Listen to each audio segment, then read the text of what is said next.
Like many of you out there, I have heard about the story of world for years. And so when my son was recently needing more audiobook material, I decided to pick this up from the library and give it a pre-read to see if it was appropriate for a 4-year-old.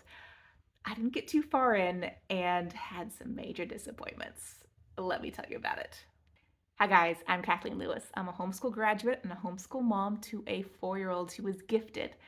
And I am gifted as well, which is important for the context of this entire video right here. Now, if you don't know what that is, check in the air cards. I have a video explaining about that.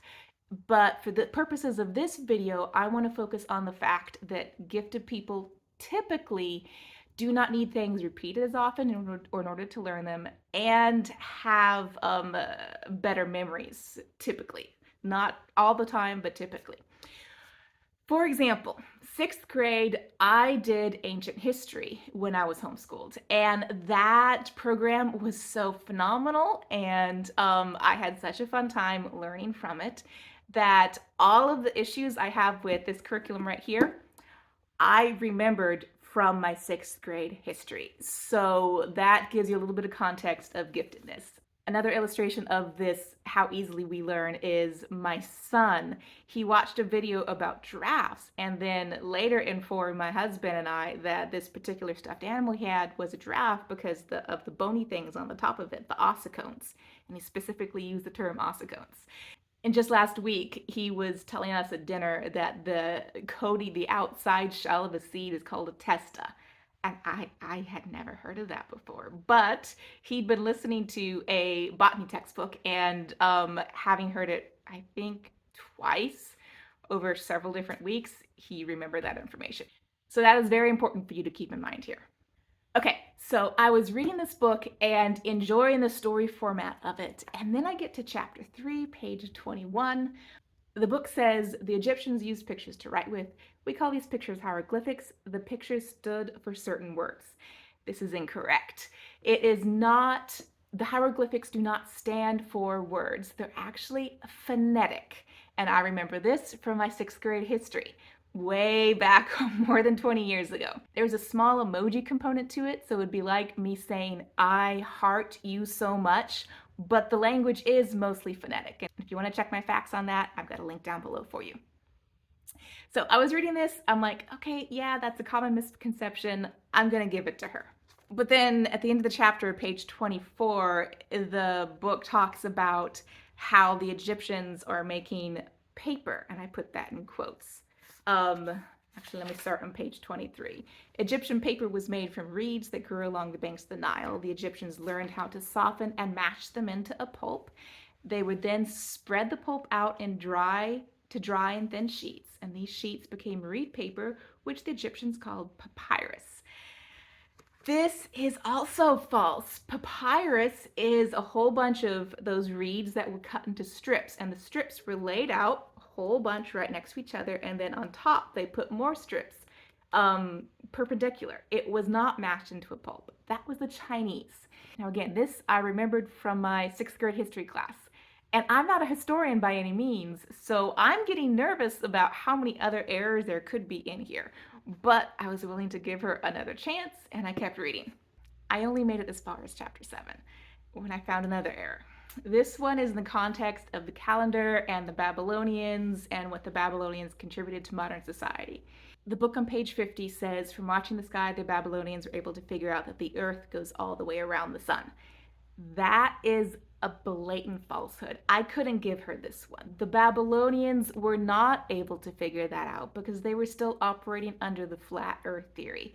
It wasn't until the Greeks, several hundred years later, that we had the idea that the earth was a sphere, because the Greeks went from the top part of the Mediterranean down to Egypt, and they figured out they could see different stars. The Babylonians did not figure out that. They were watching the planets. They were inventing the concept of 60 seconds in a minute, 60 minutes in an hour, and so forth. They were instrumental in doing the calendar, but they did not invent the heliocentric theory. That was Aristarchus of Greece. I wanted to give Susan Weisbauer the benefit of the doubt. I tried. I really did try. I tried to see if there was any hint out there in history that the Babylonians had an inkling of the earth moving around the sun, the heliocentric theory. I only found one reference to a Babylonian, and that was Seleucus of Seleucia. He was over 100 years after Aristarchus. Aristarchus was born in 310 BC, approximately, which is around the time Alexander the Great is conquering the world. So this is after the Babylonians, and Seleucus of Seleucia was a Hellenistic Greek who lived in Babylon. So he wasn't even Babylonian, and all he did was further Aristarchus's theories. And Aristarchus is cited as the father of the heliocentric theory in just about any astronomy book you can find. So I have no idea where Susan Weisbauer came up with the fact that the Babylonians created the heliocentric theory. It's just a blatant falsehood. Now at this point, I was confused because I know Susan Weisbauer is a good academic. So how could she have all these errors in her second edition? I went out there to the internet to see if anyone had a list of errors, and I did find one. There was one that was reasonable. It's not talking about differences in opinions of a theory or anything, or difference of philosophy. It is factual errors. But this is my big issue here. All of these three errors I found were from my experience with my sixth grade history over 20 years ago. And only one of them, the paper one, was on this list of errors. So out of the two of the three errors I identified were not on a comprehensive list of errors anywhere. Which means to me that there's a lot more that I did not find. And I'm not a historian, and I did not read this book in its entirety. I quit there. Because my son is an astronomy enthusiast, so he would find that really confusing, because most of his textbooks and astronomy books are telling him one thing, and then this history book is telling him another. So yeah, I did not want to confuse him like that, and he would remember that. So that is my issue. I'm not going to be using Story of the World at all. I'm super disappointed because, like I said, I loved the idea of it. But with the fact of these errors in there that I'm catching as a non-historian, I know my son is going to have those same issues. So I am choosing not to use it. You guys are now informed. You can decide what works for your family. If your kids are not gifted, this may be just fine for you. You may have a blast with it. But for me and my gifted son, it's just not going to work. If you guys have any thoughts or opinions on Story of the World, drop those down in the comments. I would really love to hear it. Otherwise, be sure to bump that like button to let me know you've enjoyed the video.